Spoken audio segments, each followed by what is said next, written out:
তাহলে তাদের এই দাবি আদায় না হওয়া পর্যন্ত এই আন্দোলন বা এই কর্মবিরতি ডিম মুরগি উৎপাদন বন্ধ থাকবে।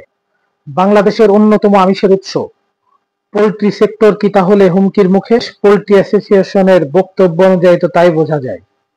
আগামী মে মাসের 1 তারিখ থেকে বাংলাদেশ পোল্ট্রি অ্যাসোসিয়েশন সমস্ত মুরগি এবং ডিম উৎপাদন বন্ধ করতে যাচ্ছে। এর পিছনে আসলে রহস্য কি? এই সেক্টর কি কেউ কেউ সিন্ডিকেট করে ধ্বংসের দিকে নিয়ে যাচ্ছে, নাকি সেই সিন্ডিকেট শুধুমাত্র এক হাতে ব্যবসা করার জন্য সাধারণ খামারিদেরকে পথে বসানোর পায়তারা করছে? সেরকমই একটি বিষয় সামনে এসে গেছে। বাংলাদেশ পোল্ট্রি অ্যাসোসিয়েশন থেকে আগামী 1 মে থেকে ডিম মুরগি খামার বন্ধ ঘোষণা করলো। ডিম মুরগির খামার যদি বন্ধ ঘোষণা করে তাহলে বাংলাদেশের আমিষের উৎসে অন্যতম একটি সেক্টর বন্ধ হয়ে যাবে। এই পোল্ট্রি এবং ডিমের কারণে বাংলাদেশের মানুষের প্রধান আমিষের উৎস হিসাবে বিবেচিত হয়, যে কারণে হাতের নাগালে থাকে অন্যান্য আমিষগুলো। পোল্ট্রি সেক্টর থেকেই বাংলাদেশের আমিষের ঘাটতি পূরণের একটি বড় অংশ জুড়ে অবদান রয়েছে। বিপিএ বলছে ডিম ও মুরগি উৎপাদনকারী প্রান্তিক খামারিরা গত 2 মাসে প্রায় 1260 কোটি টাকা লোকসান গুনেছে।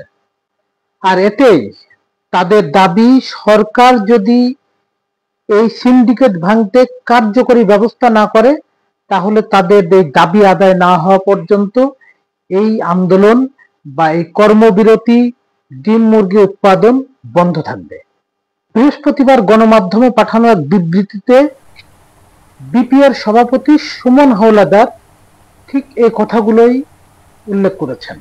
সুমন হাওলাদার তিনি দাবি করেন, নিয়ন্ত্রক সংস্থাগুলোর নীরবতাই নাকি কিছু কর্পোরেট শিল্প গোষ্ঠীকে এই পোল্ট্রি শিল্পকে ধ্বংস করার উৎসাহ যোগাচ্ছে।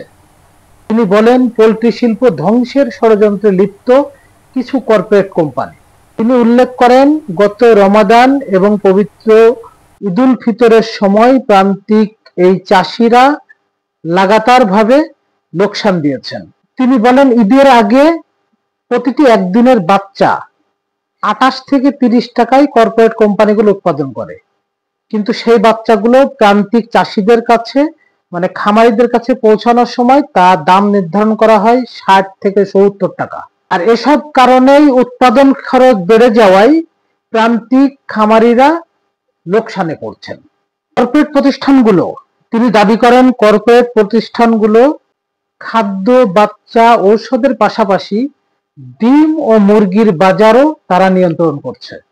কর্পোরেট প্রতিষ্ঠানগুলো কৃত্রিম সংকট তৈরি করছে, আর কৃত্রিম সংকটের কারণে কখনো বাজার ওঠানামা করছে। কখনো মুরগির দাম 150 টাকা, কখনো মুরগির দাম 120 টাকা, কখনো ডিমের হালি হচ্ছে 48 টাকা, কখনো ডিমের হালি 36 টাকা।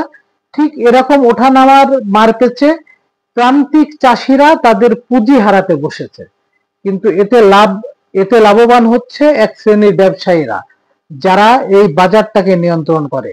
তিনি বারবার কর্পোরেট প্রতিষ্ঠানগুলোর বিরুদ্ধেই এর দায়ভার তুলে ধরেছেন।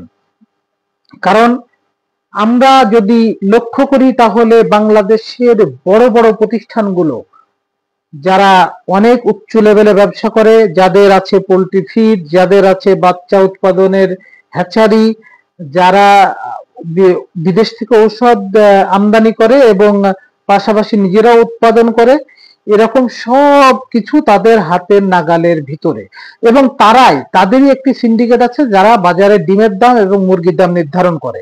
সে কারণে যখন তাদের সুবিধা মতো অনুযায়ী তারা মুরগির দাম বাড়িয়ে দেয়, ডিমের দাম বাড়িয়ে দেয়, আবার সুবিধা অনুযায়ী তাদের মুরগির দাম এবং ডিমের দাম কমিয়ে দেয়, যে কারণে বাজারেও অনেক সময় অস্থিরতা তৈরি হয়। পাশাপাশি এই প্রান্তিক খামারিরা যারা 100, 150, 200, 1000 মুরগি চাষ করেন, এর উপরে যাদের নির্ভরশীলতা, সেই সব খামারিরা 2-1 মাস লোকসান গুনতে গুনতে এক সময় পথে বসে যায়, হারিয়ে যায় এবং মহাজনের কাছে ঋণগ্রস্ত হয়ে যায়। এই সিন্ডিকেট আসলে বাংলাদেশের প্রায় প্রতিটি সেক্টরে এই সিন্ডিকেট বিরাজমান, যে কারণে বাংলাদেশের প্রতিটি বাজার অস্থিতিশীল, অনেক সময় সাধারণ মানুষের ক্রয় ক্ষমতার বাইরে চলে যায়, আবার অনেক সময় এমন ঢালাও ভাবে বাজারে আসে যখন সাধারণ উৎপাদনকারীরা চরম বিপাকে পড়ে যায়। বাজারের যে নিয়ন্ত্রণ অবস্থা সেটি আসলে এই তথ্য অনুযায়ী বোঝা যায় যে কৃষি খামারিদের যেমন খামারিদের হাতে নেই, তেমনি সরকারের হাতেও নাই। এই সিন্ডিকেট সব সময় বড় বড় ব্যবসায়ীরা নিয়ন্ত্রণ করে এবং যার প্রতিফলন ঘটে বাজারে, এবং সে বাজারে প্রতিফলন ঘটার ফলে ক্ষতিগ্রস্ত হয় প্রান্তিক চাষিরা, প্রান্তিক খামারিরা, আর ক্ষতিগ্রস্ত হয় ভোক্তারা, যেমন আমরা প্রতি মুহূর্তে মাসুল দিয়ে যাই। আসলে এই সিন্ডিকেটের শেষ কোথায়? সিন্ডিকেট মুক্ত বাংলাদেশ কি আসলে হবার নয়? অতীতের সরকার, বর্তমান সরকার, সব সরকারের আমলে আমরা দেখেছি সিন্ডিকেট সব সময় সক্রিয়। তারা যে কোনো মূল্যে তাদের উদ্দেশ্য সফল করার যে বন্দোবস্ত তারা করে, তার থেকে আসলে রেহাই পাচ্ছে না সাধারণ মানুষ এবং ছোট ছোট ব্যবসায়ীরা। আমরাও এর প্রতিকার চাই। বাংলাদেশের সাধারণ মানুষের কাছে আমিষের প্রধান উৎস পোল্ট্রি মুরগি এবং তার ডিম। সেই ডিম আর পোল্ট্রি মুরগির বাজার যদি সংকট হয়ে যায় তাহলে আমিষের ঘাটতি পড়বে, মানুষের স্বাস্থ্য ঝুঁকি আসবে। সো এখানেই আমরা এর পরিত্রাণ চাই। আমরাও নিশ্চয় সরকারের কাছে সেই প্রত্যাশায় রাখি। বিপিএ বাংলাদেশ পোল্ট্রি অ্যাসোসিয়েশনের যে 10 দফা দাবি, সেই 10 দফা দাবির নিশ্চয় কর্তৃপক্ষ বিবেচনা করবে এবং এই সিন্ডিকেট ভেঙে সঠিক নিয়মে সচলভাবে ব্যবসা বাণিজ্য করবে, সেই প্রত্যাশা রাখছি। হ্যালো বাংলাদেশের সাথেই থাকুন। হ্যালো বাংলাদেশের ফেসবুক পেজ এবং ইউটিউব চ্যানেল সাবস্ক্রাইব করে আপনারা আমাদের সাথে থাকবেন। ধন্যবাদ। আপনার যদি ভালো থাকে আপনি লাইক, কমেন্ট, শেয়ার করে আমাদেরকে জানাতে পারেন, আপনার মন্তব্য জানিয়ে দিন। আসসালামু আলাইকুম, শুভকামনা, ভালো থাকবেন। হ্যালো বাংলাদেশের সাথেই থাকবেন।